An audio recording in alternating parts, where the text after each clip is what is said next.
係啦。不過最尾我哋可以睇下因為鐵拳8啦，就3月16號咧就會 update 做 Season 3嘅啦。咁其實都好多，要麻煩你再 send 嗰個信號俾我，我而家都可能睇唔到住。係頭先我都係睇住 YouTube 嚟講。sorry，唔該晒。喺度。係 OK， 好唔該晒。嗱咁啊hello 睇先，講到邊度？係啦，3月16號咁啊，鐵拳8就會更新咗 Season 3啦。好多網上玩家其實都有 wish list 啦，即係講定就究竟有啲咩 buff 啊，咩 nerf 咁嗰啲都有聽到啲高手去講噶啦。咁啊 TMM 啦，鄧明明就出咗條片就講晒所有角色啦，自己點評咗少少。咁我好耐冇聽過啲嘢噶啦，不過叫做不如聽下佢發下噏風啦，點樣講下？你知有陣時對啲角色好偏激㗎嘛。Say what you want about Tekken community, man, but there's some backbone, man. 佢個標準係即係跟歐洲嗰邊咯，即係唔係日韓或者巴基斯坦 And we know how strong this character is. 咯睇法，因為咁佢都唔係即係會成日俾錢啲，即係佢技術性，佢係玩好耐嘅玩家，但係技術上佢又唔係未到嗰個水準咯。係啊，即係唔係真係選手 competitive player 咯，佢就比較似表演者為主。stream 咁睇下佢講下究竟邊個要 nerf， 邊個要 buff， 邊個會 nerf， 邊個會 buff。 Entire game and people wouldn't play her because I think people have too much dignity. Say what you want about Tekken community, man, but there's some backbone. 我哋可以揀啲角色嘅，例如話佢用開嗰啲啦。Obviously, what we want. 係啦，嗱個 Jin， So 睇下個 now we Jin 係點咧 have Jin is still super strong in my opinion, even though Jin mains are still like chronically downplaying him. He's got like 97,000 amazing buttons, but Jin players will say, up for 2 -10, 214 -10 unplayable. Oh, and they nerfed the heat smash. It only wall splats from 11 meters now, not 13. So the question here is like, are they gonna listen to whiny Jin fanboys and actually give him a buff? I'm kind of worried they do, actually. The characters need nerfing. And I would do this to this character. I would still give him nerfs. Yeah, sorry, Jin fan. 你覺得 Jin 係點咧？其實我覺得 Jin， 我自己覺得咧，鐵拳8嘅 Jin 咧就冇乜係唔好玩。個原因係咧，因為佢以前一個好好玩嘅元素冇咗。佢以前可以手動 cancel 呢個入扣，而家佢嗰個入扣 cancel 咧係會俾人打。變相就係話咧，好多時候咧，佢入扣之後咧，你係一定要撳掣啦，先至有嗰種 mix up 咯。而以前嗰種前四，我 cancel 咗佢唔入扣，然後擋招去做 mix up 嗰個玩法就冇咗喺度咧。我變咗成件事，我覺得好悶咯。阿 Jin， 但係個角色係勁咗好多咯。你有冇都好講？即係角色嚟講，佢係真係勁咗好多。係嘅。甚至乎，我覺得而家佢講話 nerf Jin 係，我覺得合係啦。我覺得現階段唔係，因為 Jin 係一定係會 nerf 咗噶啦，因為佢同埋阿 Law 同埋花郎呢啲咧，或者係 Leo 呢啲咧，個 hit smash 係冇得再 wall stun 啊嘛，係啊。咁佢本身阿 Jin 個 hit smash 就係其中最勁嘅一個 hit smash 之一。係嗰個咧，可以喺個 combo 入邊打，跟住仲可以大長個 wall， 佢會係超級半個畫面差唔多。以前啊，而家好少少 Season 2就1/3個畫面啦，冇咁誇張啊。係啦，所以OK 嘅呢個。But you downplay the shit out of this character. This is what I want, but what do I expect? Fuck, I do expect him to get a slight nerf. 個 Jin 點樣都要有技術嘅，呢個雖然係易用咗，但係都要有翻一定即係技術先可以駕馭到隻角色嘅。都係嘅。June, oh my god, I fucking hate this character, but it's like a lot of characters, like no one knows how fucking stupid she is. 應該講 June 咧，應該係combo damage 要低啲，但係隻角色其實係好難用起上嚟好唔順手嘅，有啲嘢。A player at Tekken World Tour had a lot of success. He actually knocked out 啲下 our 段 favorite 稍為 the God 渣 Emperor 少少咯， Keisuke. 稍為 Lost to 我自己覺 Fergus 得 June. I do 我覺得 expect this 中段 character 打 to 少 get 少， nerfs. 即 I 係嗰 don't see 啲聰明 Kamehameha 嗰啲，唔係 staying. 有 The 一招係比 install 較 is way too strong. 警 It 差啲， doesn't 啲 even 仆 take 警。 her a round and a half until she's maxed out the install, and now for the entire duration of the match. Yeah, maybe I'm coping, but I'm saying nerfs. 同埋佢嗰個，同埋我覺得佢嗰個所謂 install 係好無聊，係啦，佢 season 2嗰個 install 後邊嗰個原理同埋加嘅嘢係好無聊，即係只不過哦，你儲滿咗之後咧，你扣血就扣少啲，嗰啲發光嘅招咧就扣血扣打得痛啲，同埋扣自己血扣少啲咯。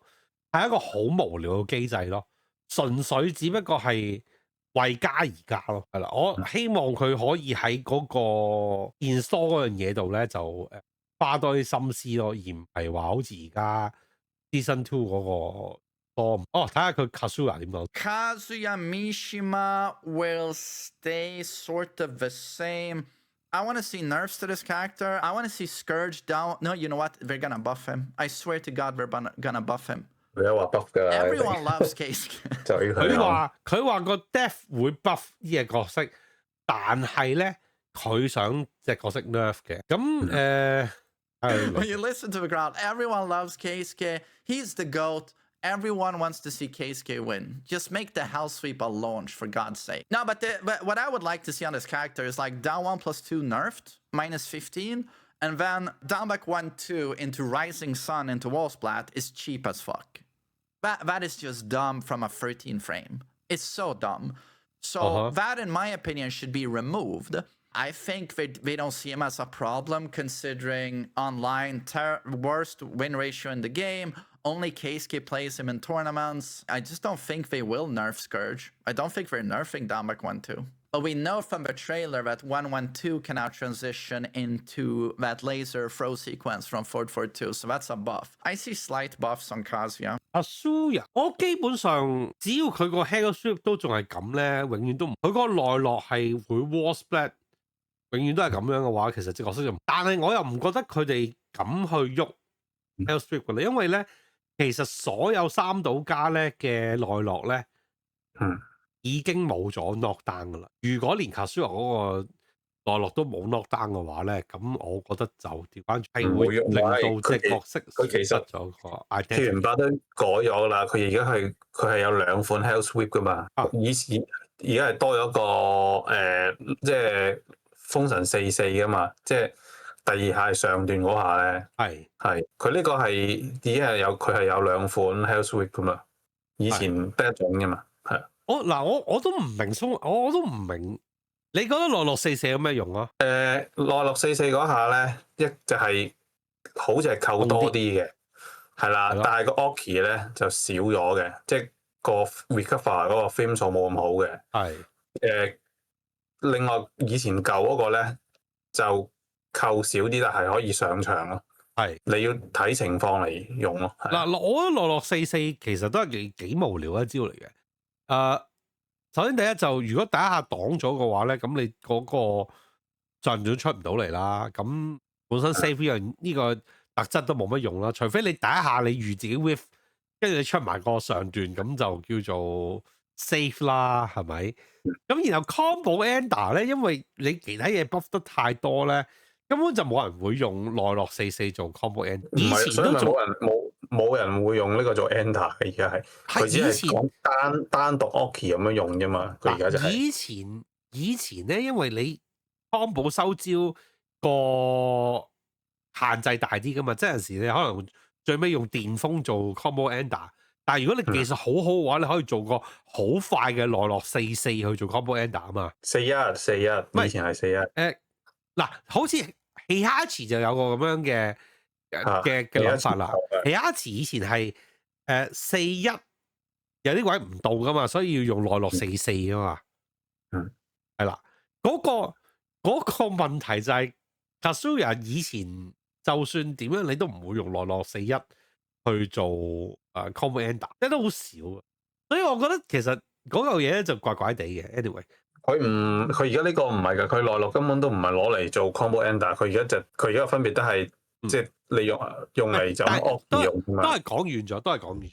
其實我覺得 Kazuya 咧，只要永遠咧嗰個內陸4-1咧唔改 nerf 嘅話咧，其實永遠啲嘅角色都係好悶啦，同對起上嚟咧都係好煩，係啦，我只係咁講。咁咧但係嗰個斜後1-4-1-2嗰個 punish 需唔需要咧，或者會唔會轉翻做冇 knockdown 咧？我覺得斜後1-4-1-2嗰個最大問題係個 pushback 太遠咯。呢個應該呢個會改嘅，唔係個人可以打翻大確反咯，係啊，有啲甚至乎冇嘢打翻佢嘅。添呢啲角色，我覺得 Kazuya 最終如果要 nerf 或者我覺得值得最值得改嘅就係斜後1要係唔係 hit engager 可以搏斜上4-4-4-4同埋冇 pushback，咁我就覺得合。其他嘢都我覺得應該 hit engager 佢應該就唔會拎走佢噶啦。你話唔可以搏爆旋陀螺同埋個 pushback 變翻正常啲就應該有機會嘅，係啊。係啦 ，hit engager 我諗就唔會喐佢啊，呢樣嘢係。睇下佢講 last， 睇下佢講 last， 我覺得佢講 last 好搞。Lars released super OP when season 2 dropped. Immediately got a lot of nerfs, which was good. But since then, I feel like people are under the impression that he's sort of balanced. I never really hear people complaining a lot about Lars. And the only one I see playing Lars in tournament is it fucking Nobi? Like, even though he doesn't deserve buffs, I swear to God, he's probably getting buffed. I feel like devs are still under the idea that it's Tekken 7 Lars and he's honest, good guy, protagonist. And then they buff him so much for Tekken 8 and specifically Season 2, and then huge nerfs. Every Lars player complains. I wouldn't be surprised if the devs are like, they do some buffs. Law is OP as fuck. Law is tough. 我 Lars 嘅最大問題2-1咯，嗰個扣咯，同埋包埋嗰扎令到個車上4啊、笠腳嗰啲奇怪 hitbox。即係 Lars 本身嗰隻角色嘅嗰個角色係咪好 OP 咧？其實係嘅，只係冇人可以好用得佢好好咁解啫。我自己覺得就 Lars 係呢個 game 裏邊少數有14 frame launcher、full launcher 仲要打80 damage 嘅角色啦，係啦。但係佢而家最大問題，或者啲人最唔中意嘅地方，其實係佢嗰個奇怪入扣啊！即係嗰招嘢就永遠即係存在咗好耐㗎啦，2-1啊，跟住佢咪會自己做一個自轉咁樣，跟住踎低可以出招嘅。或者斜後1-3啊，嗰招咪會突然間轉身做一個避招咁嘅動作嘅。嗰個動作再配合埋一啲好麻煩嘅嘢啦。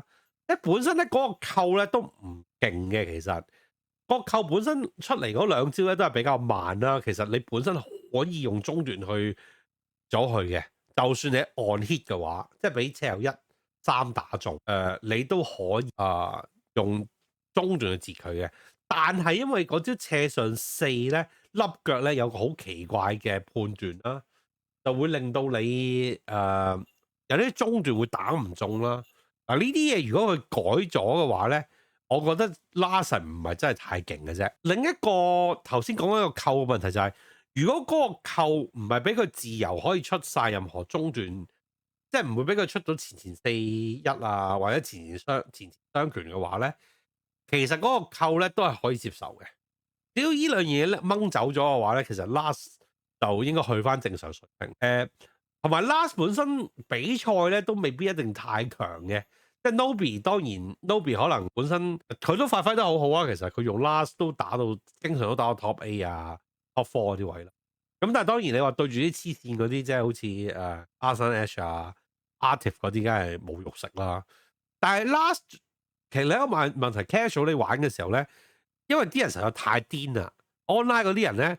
好 random 出佢嗰啲有細確反，但係又唔係好大確反嘅嘢，就搞到啲人就好唔開心咯。咁我覺得有啲下段如果加翻個大啲嘅 punishment 去啲招個迴避性能冇咁高啊，嗰個扣唔好俾佢咁自由咁樣出啲大下段啊、大中段嘅話咧，我覺得就開始時間冇玩 last 就對好多 last 啊，你都知道啲 last 其實唔係特別勁，但係啲人用嗰啲人好黐線噶嘛，亂咁，所以變咗就好似好 random 好難打咁樣咯。我就覺得 Season 2嘅 last 一開頭就算係好勁嘅，而家就 OK 咯，中上咯，係啊。不過你就話講就係佢2-1入扣笠腳呢個 bug 係要改嘅，係啦，因為係 crush 咗啲 mid 嘅，係啦，呢個應該就呢其他就我覺得就冇乜嘢要改嘅啦 ，OK 嘅，其他係正常。係。梗係 Lina 啊，我 buffed. And then we have Nina, and in my opinion, Nina. So this is my copium. She should go here, but I swear to God, it's gonna be something like this. This character is just impervious to true balancing and nerfing. I feel like she's like Brian. She's been on a gravy train ever since like early Tekken 7, where like every patch just keeps getting better. She just kept getting better in Tekken 7 throughout the seasons, and then Tekken 8, she goes over the top. Character can do anything, best poking in the game, best rushdown. Has no flaws in my opinion, just a no flaw character, and I just don't see them nerfing her because they never do. Even with, you know, early season 2, they give us a few balance patches, they do nothing to Nina. They did a slight nerf on like down for 1-2 transition, right? But I think the devs like really like Nina. As some Nina players tell me, like, well, if she was so fucking OP, you'd see her all the time, right? Not Anna Asuka. But I think it's a case of like the character is quite a bit of work, you know, as they say. It's a bit like Brian, in my opinion, is the best character in the game, but you still don't see everyone picking up Brian. It's due to the difficulty involved. But我其實覺得 Lina 就亦都其實 Season 2最大問題嘅 Lina 咧係佢嗰招前雙腳，即係失撞咗開槍嗰下。我覺得嗰招嘢係好悶咯，搞到成有啲人咧會係咁出前雙腳雙拳，因為一來有 pushback 啦，咁雖然話減9啊，但係你始終有個 pushback 咧大家兩個角色 interaction 咧其實都好悶嘅。即係我嗰個位咧，我又唔係好想撳掣，因為我俾人 pushback 推開咗。雖然話減9，但係我攞佢又唔係，唔攞佢又唔係嗰種感覺。咁但係成件事好悶，因為佢有個前雙拳1啦，即係失撞之後就打拳咁樣。咁如果我要去截佢前雙拳開槍嗰下咧，即係我所謂失撞開槍嗰下咧，咁我變相就話好容易就俾嗰招失撞一拳嗰下打中，咁變咗就係好多時都係企喺度戇居居咁樣擋完個失撞就等佢開槍，咁我就冇乜值得嘅冇得值得嘅交流咯。最好就係咧佢將失撞開槍咧變做係好直嘅，所有角色都可以 side step 到，包括埋紅都 side step 到，好似過分咗啲，不過唔得嘅。我覺得Fakuram 都可以 side step 到啦，即係如果失撞開槍可以 side step，咁我覺得就應該冇乜問題嘅。人哋 Lina 咁變咗就真係有少少個 mind game 會多咗，同埋個失撞開槍就用少啲，就冇咁悶咯。時間咧，Lina 我又唔係話真係好熟，唔係。不過你話嗰招前雙腳雙拳啊，係咪開槍嗰下？前雙腳我其實可以用阿馬去截佢嘅，其實呢度都有 my game 嘅，即係如果但係就好悶咯，即係你係有你嗰個係中佢又俾你中間可以出阿馬，但係嗰個 risk reward 我覺得唔係幾好咯，即係我相信，即係就算 Anna 都係嘅 ，Anna 咪有前3-2嘅，咁你應該 suppose 係前3-2招可以 side step 噶嘛，即係好似 Safina 嗰招斜4，應該佢都係要你用阿馬截㗎啦，佢呢招就係勁就勁在咁樣啫嘛，同埋一定要用快阿馬咯，慢阿馬佢都擋得翻，係啊，即係所以 Anna 招係勁啲嘅，係啊，我就係所以話呢啲招嘅設計應該係去翻可以 side step 嗰個設計，一係就咁樣擋咗俾人打確反負10，咁啊公平啲，即係係啦，冇錯啦，相對會即係唔係Lina 嗰下可能唔使，但 Anna 嗰下就一定要㗎，因為佢係 hit engage，仲要係 combo launcher 㗎嘛，所以 suppose 嗰下擋咗要負10咯，至少。Lina 嗰下就唔使，Lina 嗰下都冇咁誇張。Anna 嗰下咧仲有個下段嗰下係你要 PK 啊嘛，嗰下 Anna 嗰下下段個個 combo 個 counter 仲可以搏其他嘢嘅，黐線嗰下真係癲癲地。唔係 Anna 就一定係會 nerf 㗎啦，呢個就預咗啦，係啊，佢好多招極憎咯。我睇下佢點樣講 Asuka 先。Buffs. Asuka is gonna get knees broken. I legit believe she's gonna get fucking dumpstered, and I just could not be happier. She releases Vanilla Tekken 8, and she's like, 我自己覺得 what 最 she's 緊要 supposed 就 to 係 be. 要將佢 combo 個 damage 改低咗，太誇張，冇長扣90，係啊，其他嘢都還可以嘅，係啊。冇長半行呢啲真係有啲過分，係啦，亦都有啲 frame 位太過過分咯，即係佢嗰個咁鬼追嘅 hit burst 唔係 hit smash 係啦，嗰個失撞嗰個插腳落嚟嗰下咧，加咁 Q 多，但係佢嗰個 mix up 又咁 Q 過分，我覺得要減多少少嘅，即係唔應該加咁多 frame 嘅。另外仲有咧。佢入咗佢有嗰個 buff 之後嗰個跑雙拳啦，空明嗰招，空明嗰個雙拳又係加太多啦，嗰係啦。有啲咩咧 You can't press into her. You 唔係 just 佢已經 can't. 呢樣嘢，一樣嘢一定會 nerf 咗係佢下雙拳唔可以再搏鬼殺啦。But she didn't have strong 冇呢樣嘢 offense, so she actually had a downside. 呢個都 There's a core design, there's an idea and philosophy behind the character. But of course, when they keep buffing her, and then season 2 it's just a joke. It's like you have the best. 其實真係幾怪嘅，即係如果你諗翻啦，Asuka 佢係一隻suppose 佢係本身設計做打防反角，佢有好多嘅 parry 招啦。但係如果你熟對手個套路或者熟對手嘅出招時間，你就可以用啲好勁嘅 parry 去精準咁樣打翻個反擊，打連技啊嘛。咁但係即係喺 Season 2嗰度咧，佢就將佢嗰個進攻啊同埋 combo 嘅能力咧加到黐線喎，咁樣咁一個又打防反，又可以攻防一體啊，係咯，就係咁樣。同埋佢嗰啲係你埋到場咧，你局估啊，佢係 250-50嚟嘅。你 R3S 同埋 Active 你都食到傻啦，係啊，估下雙拳前二同埋嗰下咩啊？佢中段嗰下前雙橫二唔係，係啊，總之佢埋咗場，即係起身嗰下你就要局估噶啦。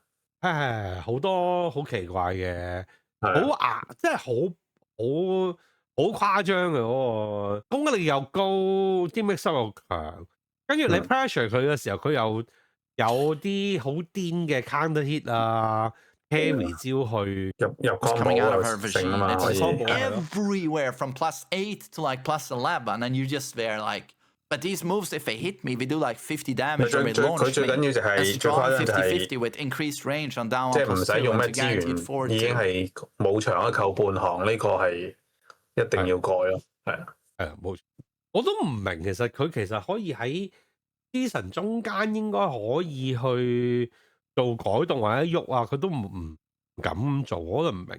我最憎嗰啲game dev 咧，佢話因為為咗呢個對戰嘅公平，即係公平性咧，就唔喺個賽季中間去改動。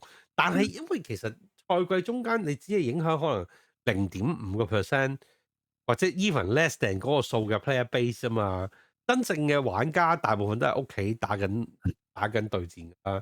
如果你淨係將比賽嗰啲人考慮得咁高咧，其實我覺得係一個唔係太好藉口嚟嘅。But I think she's gonna pay the price. I think that's what they're trying to tell you. First thing they show you in the trailer, like back to basics. She does her knockdown low, down +2, and then they do a follow forward 2, and it's blocked by Delgin and launched. Granted, I didn't see this as 100% confirmation she lost that because they executed so slowly in the trailer. But I'm assuming these are devs who are shit at their own game. Who are just trying to tell you 冇確反㗎嘛，我記得係之後先變咗負10啫嘛，即係普通版個斜上新招嗰下新嗰下13 frame 上1-2係啊，嗰下第一個版本成日 save 㗎，我記得之後負10佢就可以打翻學反嘅。唔係第一個版本嗰陣時候咧，上1-2咧有 buff 嘅時候咧係 knock down，NC knock down，係啊，跟住然後可以再打多一下地下招嘅鬼殺前雙腳啊，係啦，呢個係啦，嗰陣時因為13 frame 確翻可以打到50傷害嘅4分一咯，係啦，4分50一多啲傷嘅係癲癲地，所以咪話已經係 nerf 咗一次咯。你第一個版本嘅 Asuka，我覺得係 broken 嘅嗰個時候真係 broken，即係 broken。Removing that, it's a gigantic nerf to the character. And I think they're trying to tell you that we're going to tone down her offense yet again. And she's been everywhere in tournaments, like literally everywhere. And you've seen Tibetano play this character. I mean, dear Lord, she will be fundamentally 想講 changed. Tibetano And I do 好 hope. 廢喎，但係佢玩到阿蘇卡都去到邊度咁樣，睇下佢點講 Raven。 In Pinya, I mean, he's basically the Raven. 佢又應該唔係好熟 Raven 嘅，不過聽下佢咩，佢因為 How 係佢睇下先。 underutilized she is. You don't see her a lot. And I think the devs like her. I see her getting buffed. I think she's going to get 佢講 buffed. 阿蘇珊啊， And then we have Raven.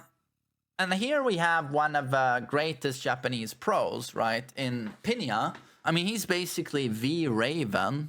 I just don't know who else plays Raven in competitive play. But again, a character I barely see when I play ranked or in comp. When I hear Raven players talk about him, a lot of them do say that he's very underplayed. He is much stronger than people think. But outside of a couple of key tools, I just fail to see what makes him so strong. Outside of some gimmicky trick-based utility and a couple of strong tools, it's just like maybe he gets buffed again due to the simple fact that you just don't see him a whole lot. Dragunov is good. Raven 都係幾得意嘅，不過係真係少嘅。即係我打 rank 打得多啦，見到佢機會都真係咁。但係其實如果我計 Raven， 其實都係佢係中上級嘅角。其實啲嘢其實佢而家尤其是 Season 2俾咗幾個 tools 佢咧，你話開發嘅人多唔多唔多，但係其實幾過分。強國咯，我都覺得係強國嘅。其實真係強國嚟，我覺得係。不過就一嚟唔係好易用啦，二嚟佢始終係有風險咯，即係佢好多招係有風險，你要每一個情況你要知係用邊一招先會攞到最好嘅 return。係咪？即係佢難就難就係咁。佢最辛苦嘅地方就係因為佢車後2一個13 frame 嘅 mid push，就每次都要逼你去，即係你要 hit confirm 好強咯。你要知道晒，你咪 on block on hit， 你先可以做到個對應，所以呢個係難用一個地方。係，但係有另外就，但係個斜一都好勁啦，而家斜一勁，我都覺得斜一係差唔多係歷代最勁嘅斜一咯。啊，有得轉做出嗰個分身嗰啲招咁樣。係啦，同埋佢 tracking 勁啊嘛，佢斜一等於一個接近空明嘅招。係咯，等於打晒兩邊嘅招啦，基本上冇乜人走到佢斜噶啦。係啦，我就覺得係 Raven 可能真係特礙於佢嗰個設計外形設計，但係就算變咗黑人，就算變咗女角色，佢都係冇乜人，真係唔關事啊，唔關，其實都唔關佢 design 事啊。我 design 有啲人都覺得好型啊，係堅係難用啊。而家係轉易用咗咯 T8 係啊，但係以前 T7 嗰陣時仲難用係啊。依然仲難用，但係咩嘅 Master Raven 係勁嘅，以前 Master Raven 都係勁嘅。佢 Master Raven 以前有冇踎實斜前4、斜前3啊？冇，斜前嗰招好勁噶嘛，其實佢有呢招，但係要用喺扣度入咯。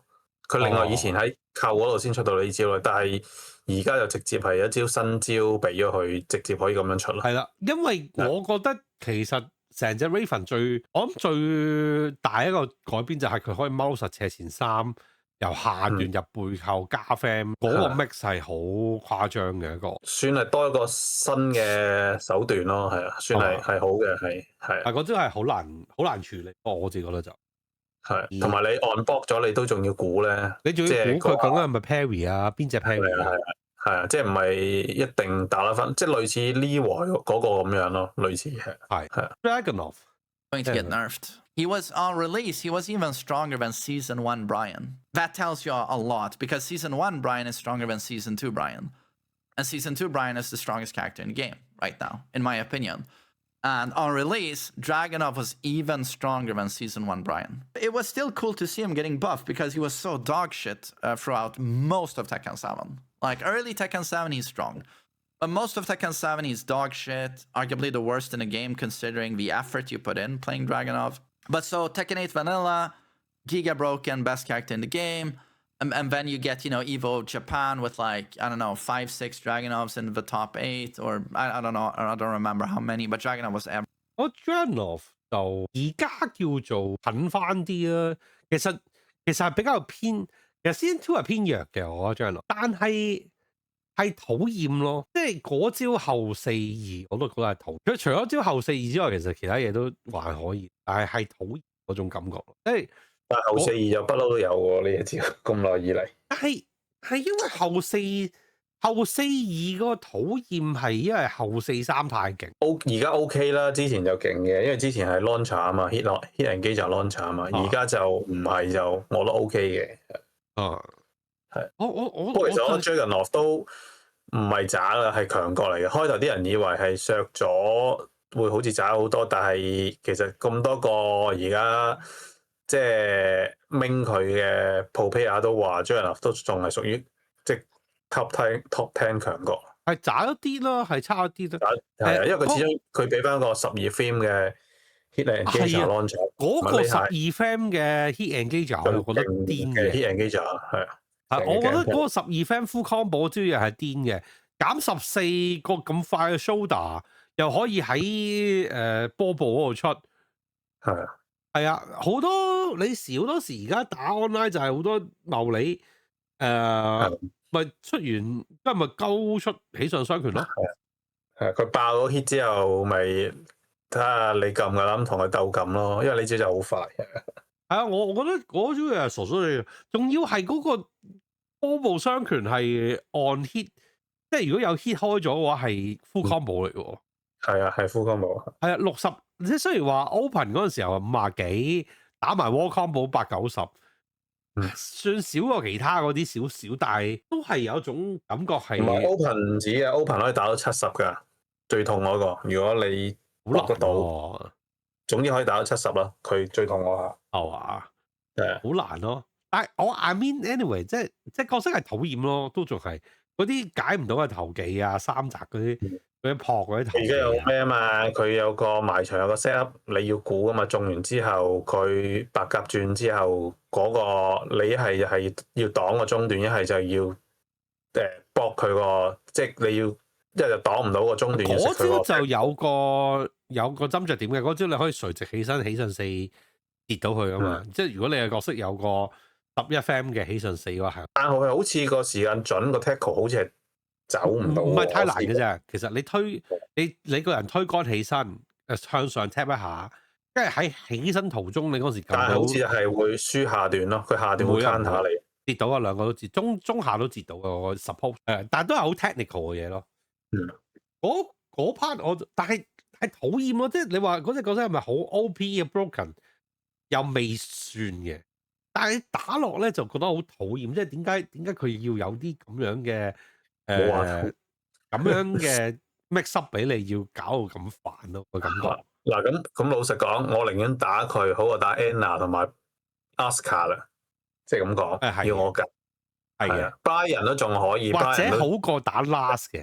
差唔多啦。我覺得同 Last 打有種好嚟講 ，Dragunov 難打過 Last。講真，即係如果係講好勁嗰啲 ，Poking 係啊，因為 Dragunov 係。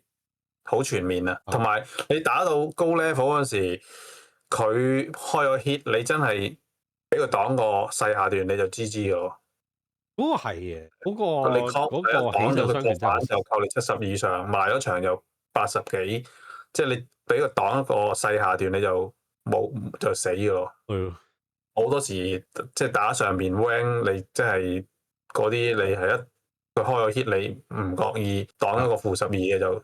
玩完啦 everywhere, and then he sort of, paid a hefty cost due to that. So many patches getting big nerfs. All of the people who used to represent Dragunov, they have now bought into the Season 2 meta, obviously, and they're all busy playing like Anna, Asuka, Clive has been very popular. But make no mistake, he's still very, very strong.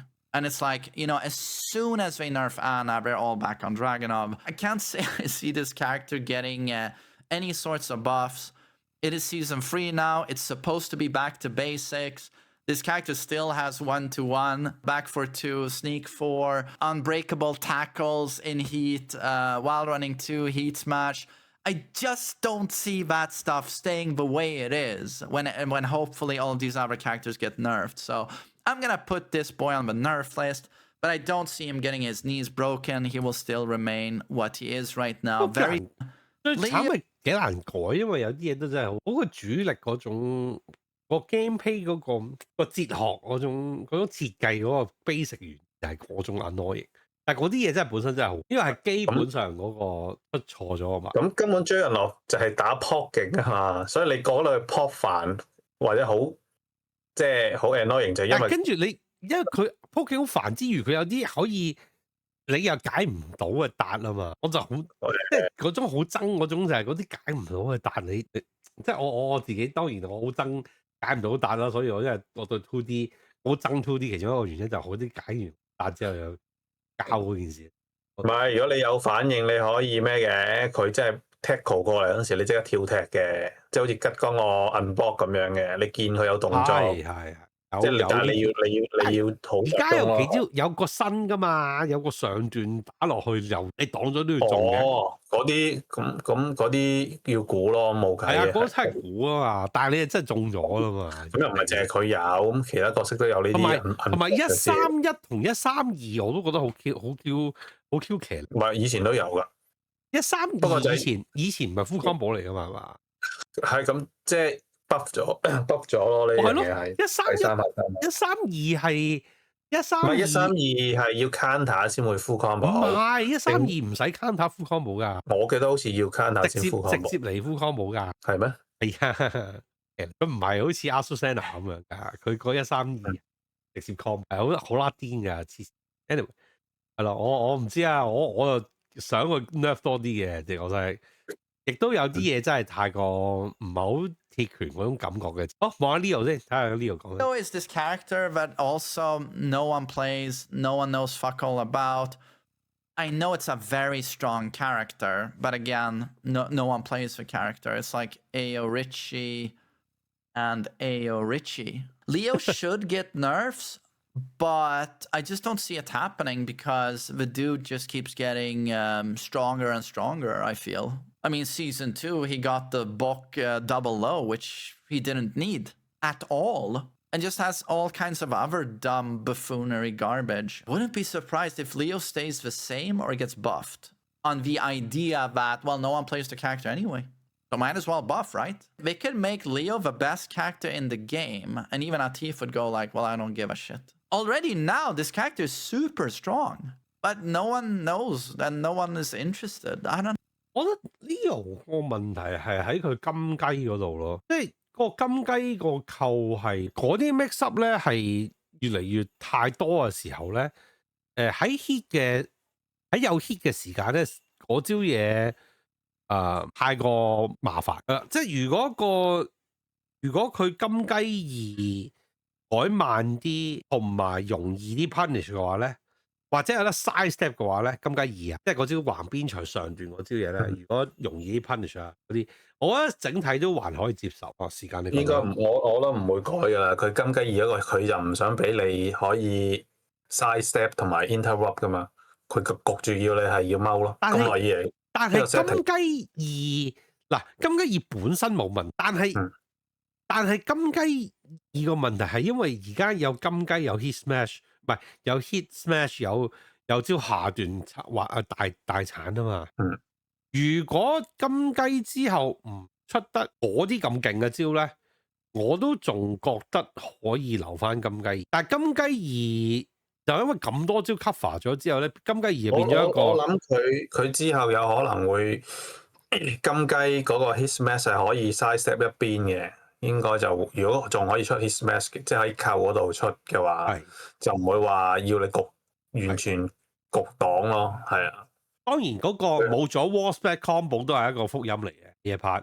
係我就覺得黐孖筋嘅，嗰個 mix up 仲可以 full wall combo 嗰下痛到一個嗰個點就真係啦，冇咗就係一個最勁係呢樣嘢咯，即係成日 Leo 就係、即係你話金雞之後可以出 Heat Smash 呢個其中係即係最勁嘅一個 set up 咯，即係佢如果唔係其他嘢就 Leo 就一般咯。我真係覺得其實北部3+4即係新嗰招兩腳下轉咧，其實都還好嘅。尤其是佢由減12變咗減13之後，其實我覺得係可以嘅，係合理嘅嗰 part。始終 Leo 其實你話佢啲下段勁咧，又喺一個位咧，佢其實係比較慢嘅。即係好多 Leo 玩家中意出嘅斜前2+3啦。個招咁樣一嘢咁樣推出嚟推掌兩下嗰招打下段嗰招嘢咧，其實喺某個層面度你會 sense 到個招同埋睇得到，始終都係23 frame 以上嘅招嚟噶嘛，21、22啦，係咯，總之係20 frame 以上嘅下段咧，你好集中嗰陣時咧，係啦，所以我覺得佢本身佢嗰招北部3+4係彌補咗個少少個下段比較弱嘅啦。但係我就最憎佢金雞嗰個Heat Smash 嗰個咯。咁而家佢冇咗嗰招之後咧，其實隻角色可以有趣啲啦。我覺得隻角色以前就比較悶啲，其實但係而家其實都本身嗰個位都幾有趣，都 OK。Steve is just an atrocious character right now with Lionheart mix. Just can't Lionheart mix from anything. Lionheart 1, wall splatting, -9 on block, mixing with a guard break. Outfox is awful in my opinion. But they fixed 5-Fox Fury. They fixed the Heat Smash. It's no longer homing. But I think the character will sort of remain the same or get buffed. Honestly, I think people were so upset with the dumb buffs they gave him, and they know how much people like this character, but I just don't think they'll give him anything. And they feel right now like, oh, don't fix it if it ain't broken. But it is broken. Not in that he's OP, but that they messed with his core identity. And I'd love to see them fix that. But I do believe the devs feel like, oh, we fixed 5-Fox Fury, we fixed Heat Smash, we toned down Lionheart a little bit. Oh, we fixed it. So I think he stays the same. Yoshi Steve 我自己覺得，好多用 Steve 嘅，因為我哋睇好多以前用 Steve 打比賽嗰啲人，其實都好少用 Steve 打，因為佢其實 Steve 嗰啲角色設計同而家嗰啲 Steve 最主要嘅設計就係佢好 safe。佢啲嘢好穩陣，但係而家太多角色係又穩陣又打得痛，又方便，咁變咗啲人就好多時即係打比賽嘅人就好少會揀 Steve。我自己啲 seasonal 會玩下 Steve 嘅玩家都係一樣嘢。我好多時我 with punish 用 Steve 嘅話咧，又唔係特別痛，又難又麻煩，係咪？或者我俾人爆，我就算 punish。對方 punish 好多次都好，佢爆中我一次，我 punish 佢4次，我都未必同佢一個 combo 咁多。變相就係話 Steve 就喺鐵拳8個節奏裏面都係咁，但係我又唔想見到佢 buff 得好勁啦。即係如果你將 Steve buff 得好勁咧，咁變咗就又係都唔識講。我成日覺得唯一最簡單，你俾翻個斜前2 can 入 combo 就 OK 啦。斜前2好差嘅嗰招嘢嗰個 tracking 又好，或者嗰個 hitbox 又係好辛苦。你將佢改翻做空明咁就 OK 啦。咁但係就變咗又係好似去翻以前嘅問題，就係永遠打完所有招就係斜二一招解決晒所有嘢啊嘛。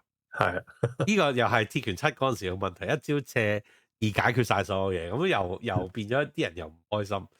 anyway， 我覺得最好嘅辦法係咩咧？Steve 其實可以弱嘅，但係咧。作為好多拳擊玩家嘅，即係拳擊 fans 嘅玩家咧，我希望鐵拳係出隻嘅角色，而係簡單易用噶啦。希望 Roger 會唔會係嗰隻角色咧？咁我有可能係啊，不過 Roger 應該就唔單止係 boxing 噶，佢應該係我覺得係有馬德嘅招噶啦，係啊，直情有 MMA 嘅招，boxing 加 MMA 係啊。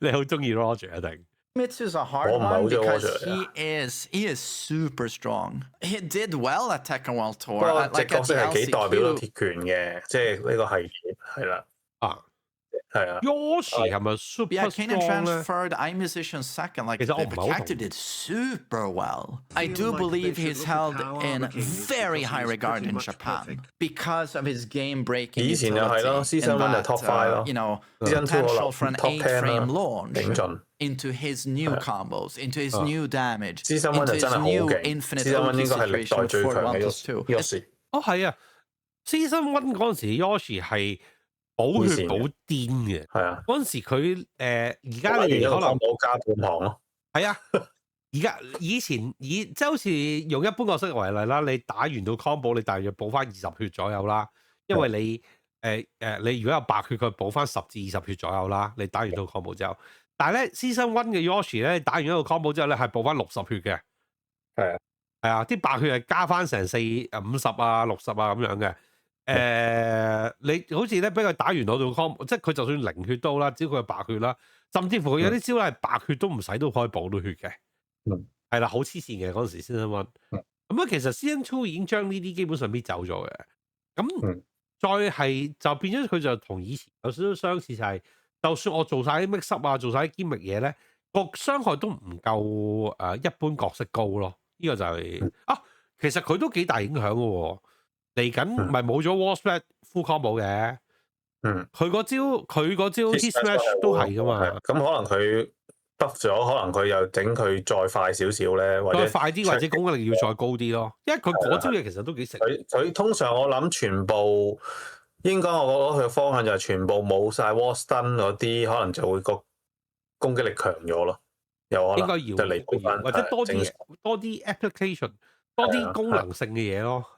It's almost like infinite skill ceiling and infinite potential. Not saying he doesn't have drawbacks, not saying he's the best character in the game, but it's like he's still. I think he's still way up there. Due to this, how well he did in Tekken World Tour and how the Japanese see him, I feel like the Tekken devs potentially could tone him down. I think if it's one character that yet again will see combo damage toned down, it's probably going to be Yoshi. I wouldn't be surprised. 即係個 Devil Jin 你覺得 Devil Jin 係點咧？其實嗰個13 frame 嘅起上2係13 frame 啊嘛，14而家14定13啊？14係啊。唔知咧，我覺得佢改動之後咧，其實比賽見多咗，但係都係仲係覺得俾人感覺係弱角啦。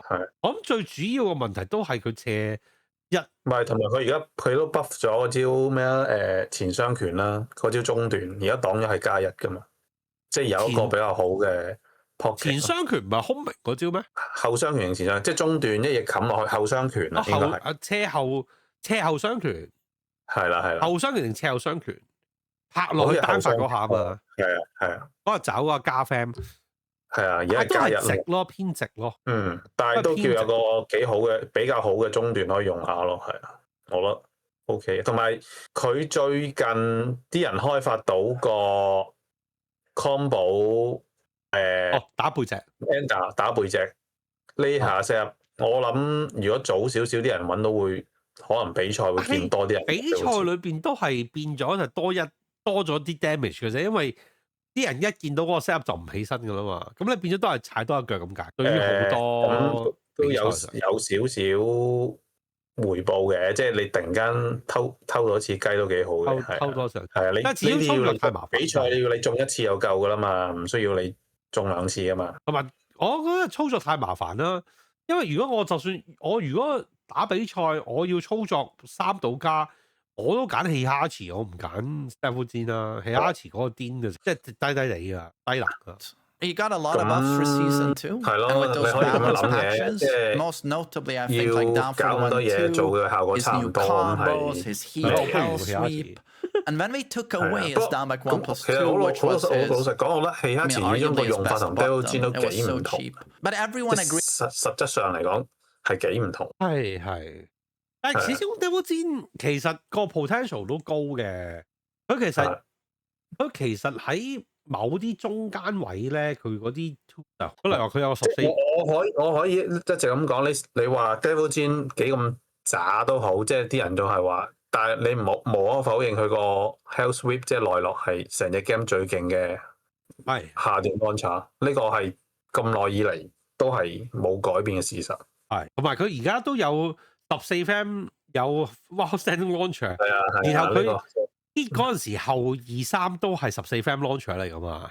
係啊，係其實都係好，其實有啲好黐線，唔差嘅，其實真係其實真係唔差。This character is 不過 dog 係難用咯，係 most 係難 pros 用。 will say he's the worst 即 character 係你要 in the 搞好 game. 多嘢先有個 Absolutely 效果 nowhere 咯。 to be seen in competitive play. I've only seen one Pakistani player in a local play him. That is it. Why would you play him? He is atrocious. But I do know the devs like Devil Jin, and he's a key lore story character. He's Jin's alter ego.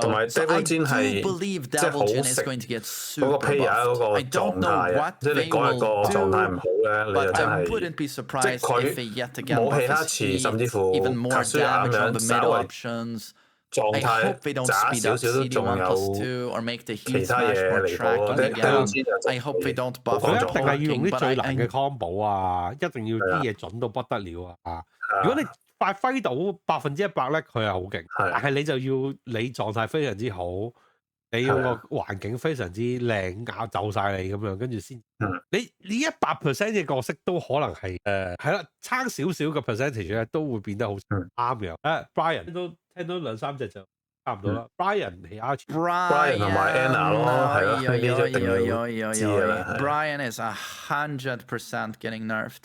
It's Tekken 7 that gave him insane poke. We're down 2 suddenly. It's like -2. He got the full crouch, down for 2-1. He got 4 free 12 frame punish. They buffed his damage. They buffed his hatchet. His hatchet was made +5. It didn't start out like that, Used to have bad poking. Used to have bad punish. But they just keep buffing those, man. And keep buffing his combos. And it's like, after a while, you don't really recognize the character anymore. In Season 1, where Cannon, a normal hit, it was harder to step, by the way. And a normal hit gave a follow-up. Like, do you remember that? Like, Cannon, normal hit into a fucking hatchet, into Taunt Oki? Or his Requiem was homing. It's still pretty hard to step him, but like in Season 1, there was nothing you could do. And his damage was higher. And my god, you remember Soul Eraser? Wall splatting on normal hit? You remember early Game of Thrones? 我係 Brian，即係攻擊又高啦，跟住啲 punish 又痛啦，然後埋牆又 guard break 又成啦。即係我覺得其實如果攞走咗佢 Todd 嗰扎嘢咧，就正常啲嘅。但係我又心裏邊又覺得拎走 Todd 嗰扎嘢又好似唔好攞就 Todd 我咧直接改就係佢 Todd 中咗之後嘅嗰個修正，即係扣血啦，再修正大啲咯，咁係公平啲，同埋唔可以 Todd 入 hit smash 啦。呢個係我覺得係最要改嘅嘢，好多人都話要改。Todd 入 hit smash 係嗰下技術性又唔係太高，但係嗰個回報就好大啊嘛。係啊，即係呢個係要改，其他嘢都 OK 嘅，我覺得 Brian 係還可以嘅，係。因為始終都算比較難用嘅角色嚟嘅。始終係嗰啲13 frame 確反又唔係嘅，我覺得佢嗰啲確反真係好，佢係勁嘅確反係佢出咗名就係確反勁啊，咁耐日係。咁但係以前嗰啲確反勁咧，佢都唔係13 frame 底下嗰啲勁噶嘛，即係以前 Brian 確反勁咧係14 frame 佢可以做升個招啦 Jump 啦，係咪 Jump 係啦，佢係14 frame 勁係勁喺嗰個位啊嘛。但係咧，如果你睇其他14 frame 好勁嗰啲人咧，以前咧佢哋13 frame 以下嗰啲確反係渣噶嘛，係啦。但係 Brian 個條件係 Brian 咧，我啱啱因為琴日先玩完佢，咁我突然間發覺，佢12 frame 定11 frame 個41就打30，係啊，12 frame 41打30又冇乜，係啊，41啊嘛，係咯，一腳一拳嗰個好乸痛噶嘛。跟住之後13 frame 而家有招上2咧，即係佢平時 wall combo ender 嗰招嘢上咧。1111上斜上1112係啊，嗰下啊唔係上2上2 2223啊，嗰招嘢13 frame 噶嘛，係係啊。跟住成件事就係嗰兩招嘢突然間即係令到佢普通冇乜 punish 嗰啲嘢咧，即係 punish 唔勁嗰啲咧，突然間勁到黐孖筋嘅喎。然後跟住同埋你知唔知嗰下斜上3咪斜上223咧個位搞得靚，可以喺 WhatsApp 啊嘛，係啊，然後係啊 full combo combo 噶嘛，我知佢可以入。係啊，甚至乎有啲人有啲位咧，如果你係有 hit 嘅話咧，你落地嗰刻唔記得 tap roll，佢可以用 hit burst 2+3嗰招就咁執翻起嚟。係咯，雙拳2啦，雙拳2又係可以 hit burst 入 full combo 啦，嗰係大家知。係啊，即係如果你 tap roll 錯咗嘅話，所以佢有個位靚咧，你 tap roll 唔到噶，直情係有個位靚係 tap roll 唔到。係咯，好怪嘅佢嗰個 set，真係堅係combo 嚟嘅。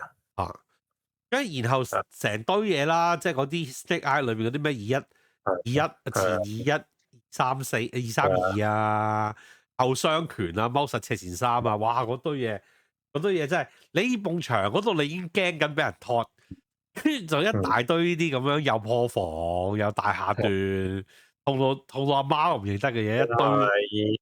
佢有一下我覺得應該要改嘅就係而家見到好多人用嘅就係嗰下入咗 hit 之後嗰個前雙拳啦，個 map punch。係嗰下咧佢有 power cut 性能同埋咪 parry 性能噶嘛嗰下。parry 中咗之後仲有 wall splat 啊嘛。同埋擋又加 film 啊嘛。係啊。但係問題呢下咧，你知唔知佢係可以連爭都 parry 到啊？呢下應該唔可以 parry 爭咯，我覺得要改翻 at least。唔可以 parry 爭啊身體嗰啲招啊，係啊。呢個我覺得呢個我可以，我覺得可以 parry 嗰啲嘢，但係就唔好按 block 加 fan，唔好 wall splat 夠少啲。at least 佢應該係擋咗係減一個數嘅咯。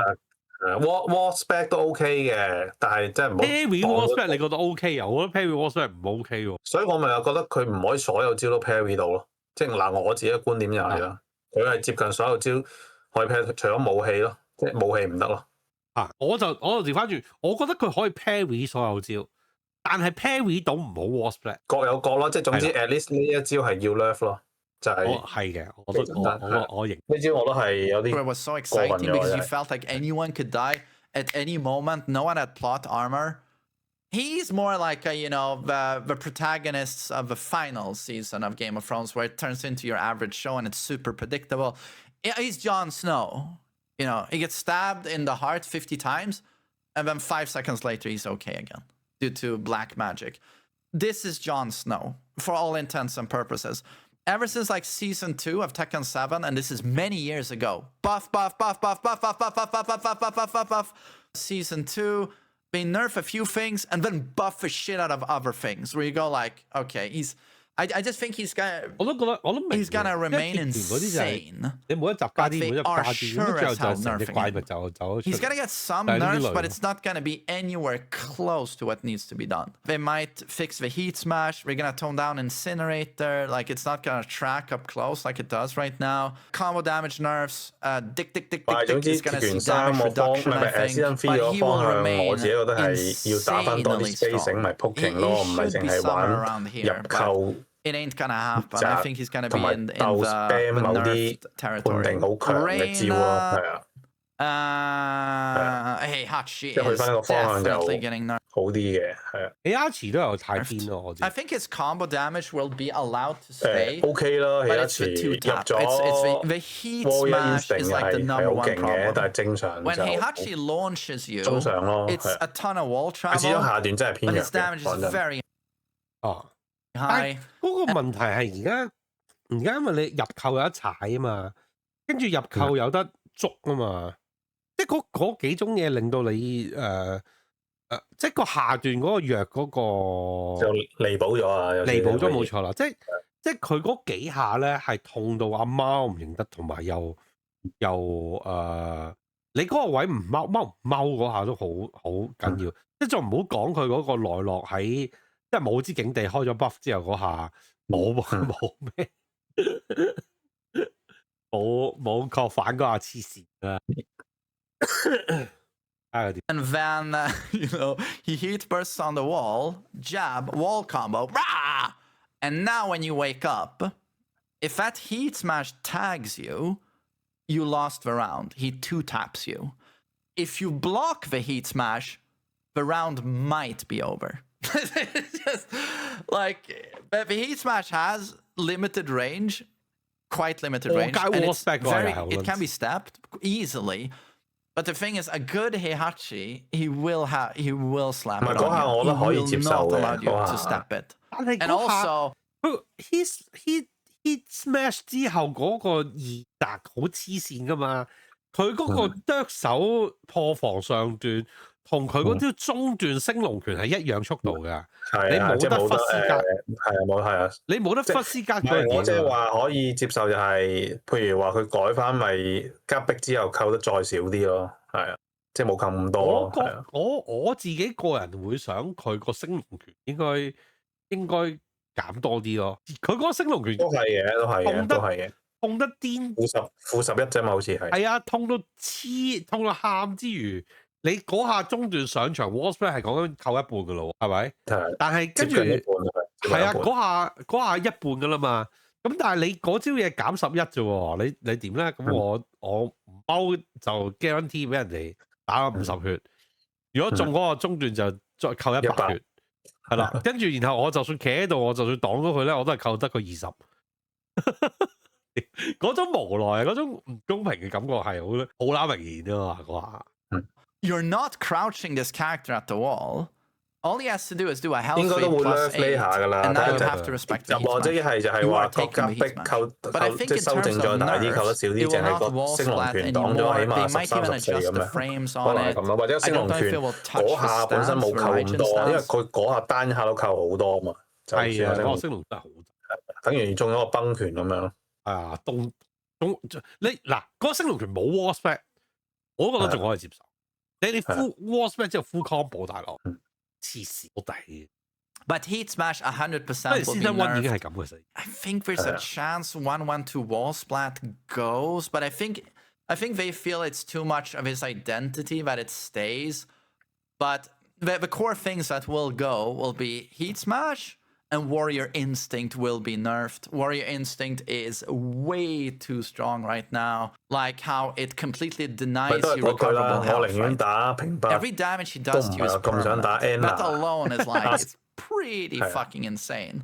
And then everything that's unsafe is safe now. Like hidden electric is the Anna is gonna get huge nerfs. Anna 同埋啱啱傾啦，啱啱傾，我想睇下佢點樣講。No one likes her. Like anytime a pro picks her, if it's not straight up booing, it's like, well, no one's rooting for you anymore. If I liked you before you picked Anna, I don't like you anymore. Everyone is so sick and tired of this character, and I feel like she just represents season 2 and what a disaster it's been for Tekken and Tekken 8. So I think she's gonna pay a hell of a price now, and she's just this collection of the most broken ass buttons, and I do believe many of them will be toned down.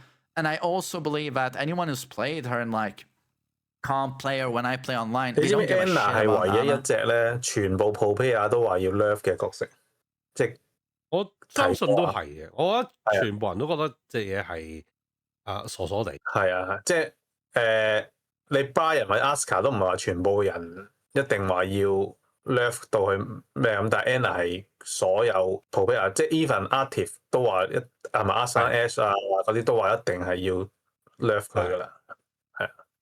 係即角色太，即係你話當然 Popea 攞嚟贏，或者係佢哋個個都練到打呢個角色打到熟晒啊，所以贏到一件事。但係作為我自己 casual 玩咧，我 online 見到 Anna 我都覺得好，即係佢嗰啲嘢就係你踎喺度，你擋又唔係，唔擋又唔係，佢掃你腳趾又70血，係咪？你踎落去佢一個起上二冇乜後果嘅招又8-90。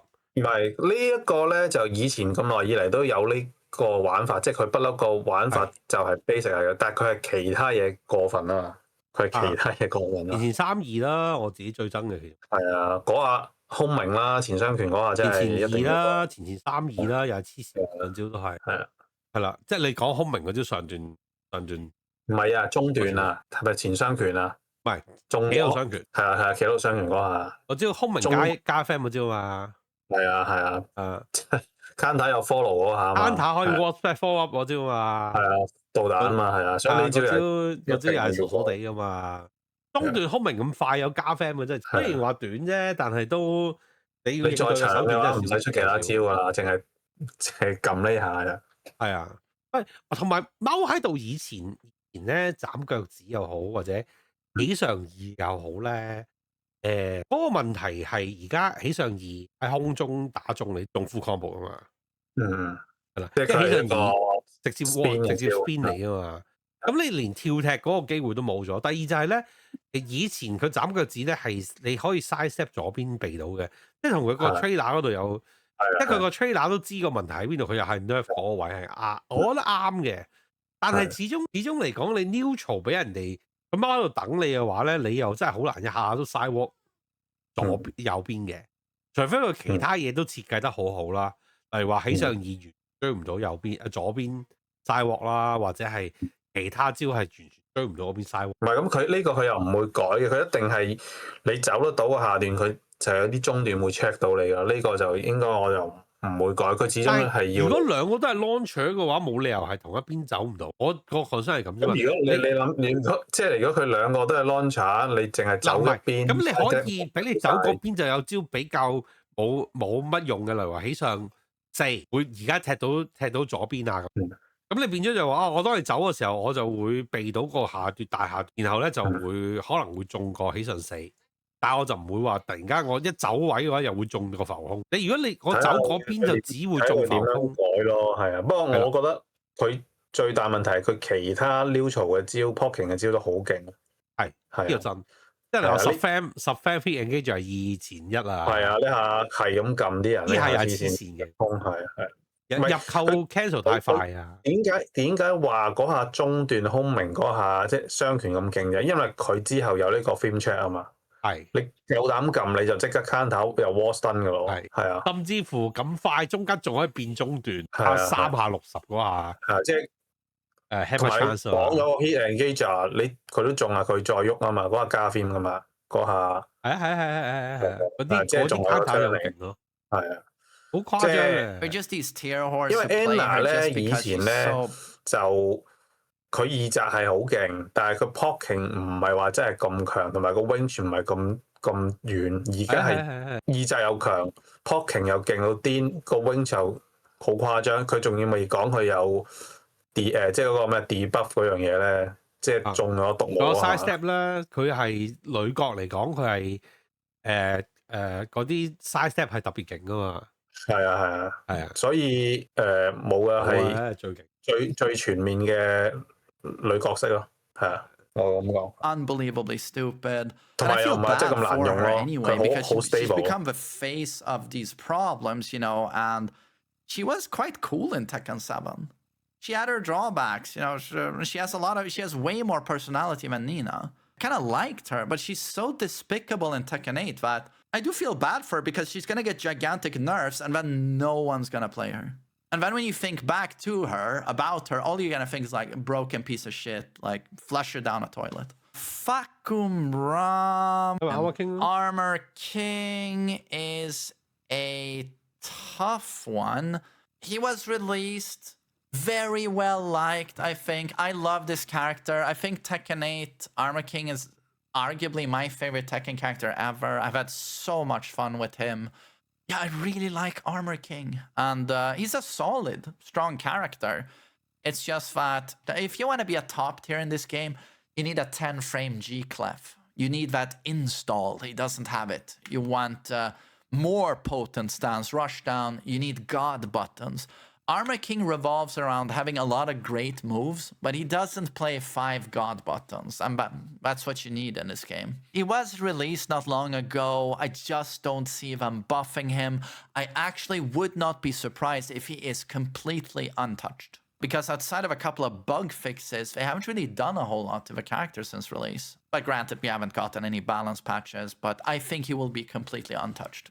合理啊，始終啱啱傾推出時間就係喺 Season 2俾人哋鬧得最今勁我期啦，嘅時候係啦，因為 Fahrenheit 可能因為嗰個 Anna 出咗之後就出 Fahrenheit 啦，咁可能個時間短得滯啦，咁佢哋冇可能未必 review 得切個角色設計，咁可能 Fahrenheit 都仲係比較 broken 嘅強制，咁但係個時間再耐啲，之後出嗰隻啱啱傾咧，其實係開始聽咗社群，亦都因為 Season 2嗰個負面評價，所以我覺得佢啱啱傾嗰個設計上面咧，叫做 back to basic 係你會 feel 到佢係 back，會太過分啦，有佢個人角色特色啦，亦都唔會話太多 install 硬 50-50，呢個我覺得係講得過咯。聽埋 Mia Soul 咯，係咯，新角色未。And now Booba, Guna, Miari. I think they like a lot being the descendant of Oga, the Lord Oga. It's very noteworthy, in my opinion, that she was just released, and she has the what's it called? The perk of like as any newly released fighting game character, but especially in a game as complex as Tekken, the novelty factor. People aren't accustomed to the matchup, right? And still, I just did not see her played at Tekken World Tour, and this is because she's not a strong character, in my opinion. She's way more of a balanced approach to a character, like she has very clear strengths and weaknesses. And I think the devs like her. I think she is going to get buffed. Wouldn't be surprised if she gets a new move that's strong or something like that. But she's also a character you could buff a little bit, and you wouldn't break the entire game. That's gonna be my list. I'm just gonna take a. 係嘅，Mia Soul 就我自己覺得係偏弱嘅角色嘅，同埋鐵拳角色都有一個問題，就係因為每隻角色都太複雜，即係如果啱啱新出嘅角色咧，佢哋嗰個你未必塑造到嗰個角色嘅獨特性啦，同嗰個特點咧，就算係嗰啲設計師都未必好帶出到嘅，咁係需要時間去改造。好似 Azucena 其實由佢鐵拳8啱啱出到佢而家嗰個樣，其實都好唔同，玩嘅嘢都好唔同。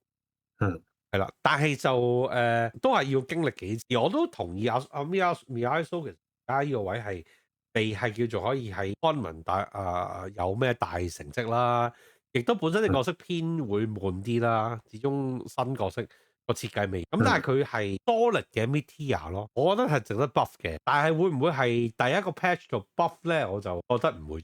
真飛但始終太新啦，隻角色都係12月先出，而家加埋都係3個月左右啫，唔係話真係咁多改。你玩得你呢隻角色玩都少啦，我覺得。一般咯，唔係好多咯，係啊。我自己覺得佢難唔難打？唔算話好難打到，係啊。但係點講？其實我呢隻角色嘅係，如果人哋對面基本功強都煩嘅，因為佢啲 side step 同 back dash 係同埋佢個勾拳咧係幾勁嘅，係啊，即係如果打走位，即係你對手係強，防守強都煩嘅，係啊。佢係如果係打基本嘢嘅話，我覺得佢仲遠，即係會強過 Alisa 添。係，即係齋 pop 都幾勁啊！我覺得係啊，齋 pop 打普通嘢咧，其實煩啲位。係啦，但係始終係因為可能新啲隻角色兼力嘢比較少，所以有啲嘢又唔係話真係咁難應對就真嘅。但係如果你積埋遲啲就好快。係啊，睇佢 buff 幾多次啦？呢啲角色應該會 buff 嘅，但係我都覺得 buff 佢有啲嘢都係要會即係值得 buff 佢嘅，係有一改善下。尤其是 combo 啦，我覺得佢個 combo 比較遠。combo 少少啦，係啊，但係都唔夠多咯。但係個傷害都 OK 嘅，都唔差。你一個勾拳扣75以上都可以。正常水準啦，正常水準70零啦。係啊。咁啊，呢個禮拜大致係咁啦。其他想補充或者問多個有冇？